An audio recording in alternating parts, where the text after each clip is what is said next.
विजयनगर के ब्राह्मण बड़े ही लालची थे।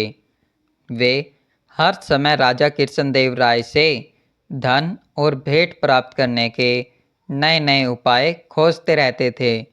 राजा अत्यंत उदार थे और अपनी प्रजा विशेषकर ब्राह्मणों का सम्मान करने में कभी पीछे नहीं रहते थे। लेकिन ब्राह्मण उनकी इस उदारता का अनुचित लाभ उठाने में कोई कसर नहीं छोड़ते थे। वे हमेशा किसी न किसी बहाने से राजा से मूल्यवान उपहार प्राप्त करने का उपाय ढूंढते रहते थे। एक दिन राजा कृष्णदेव राय ने दरबार में बैठे ब्राह्मणों से कहा, मरने से पहले मेरी माँ ने आम खाने की इच्छा व्यक्त की थी, परंतु उस समय उनकी यह इच्छा पूरी नहीं हो सकी। अब मैं चाहता हूँ कि उनकी आत्मा को शांति मिले। क्या आप लोग कोई उपाय बता सकते हैं? ब्राह्मणों की आंखों में लालच की चमक आ गई।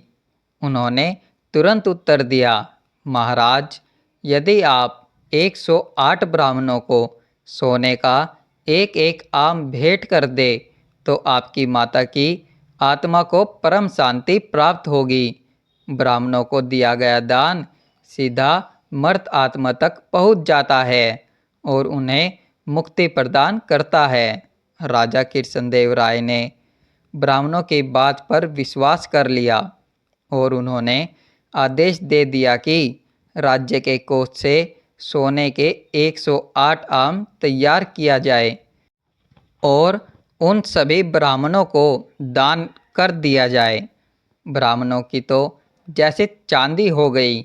उन्होंने उन आमों को प्राप्त कर खूब आनंद मनाया, लेकिन उनकी लालच भरी प्रवृत्ति को देखकर तेनालीराम बहुत क्रोधित हुआ। वह जानता था कि ये ब्राह्मण राजा की उदारता का नाजायज फायदा उठा रहे हैं।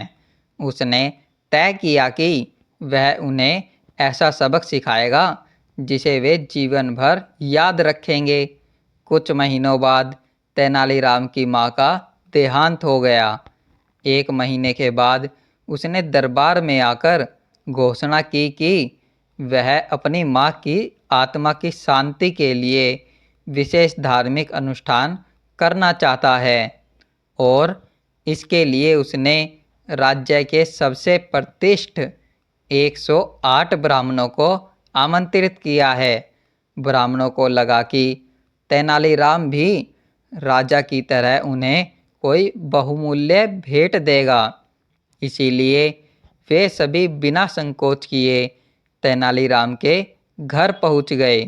वहां पहुंचते ही उन्हें शानदार आसनों पर बैठाया गया और स्वादिष्ट भोजन परोसा गया।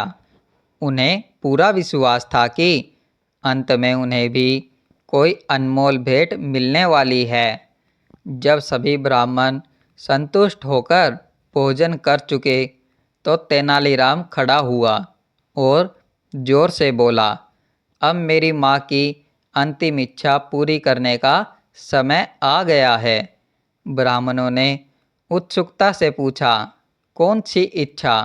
तेनालीराम ने गंभीर स्वर में उत्तर दिया, मेरी माँ को जोड़ों के दर्द की बीमारी थी।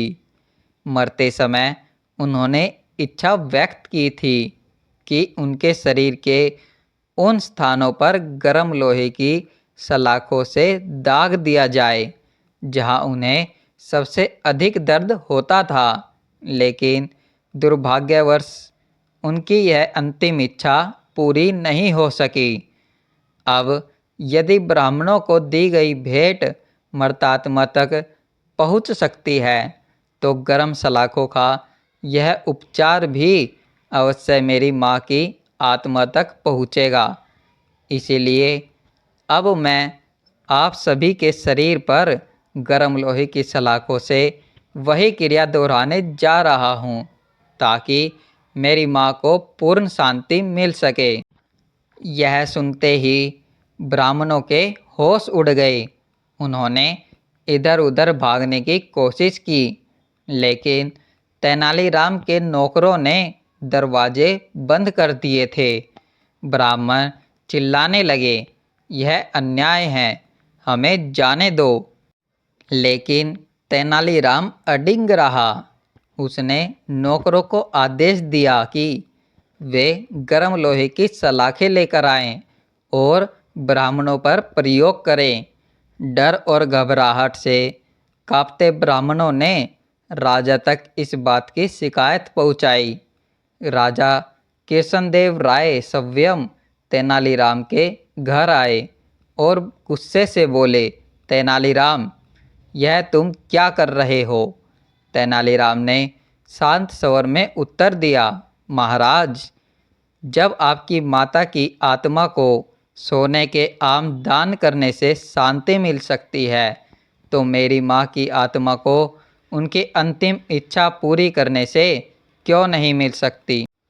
राजा को तुरंत अपनी भूल का एहसास हुआ और वे जोर से हंस पड़े।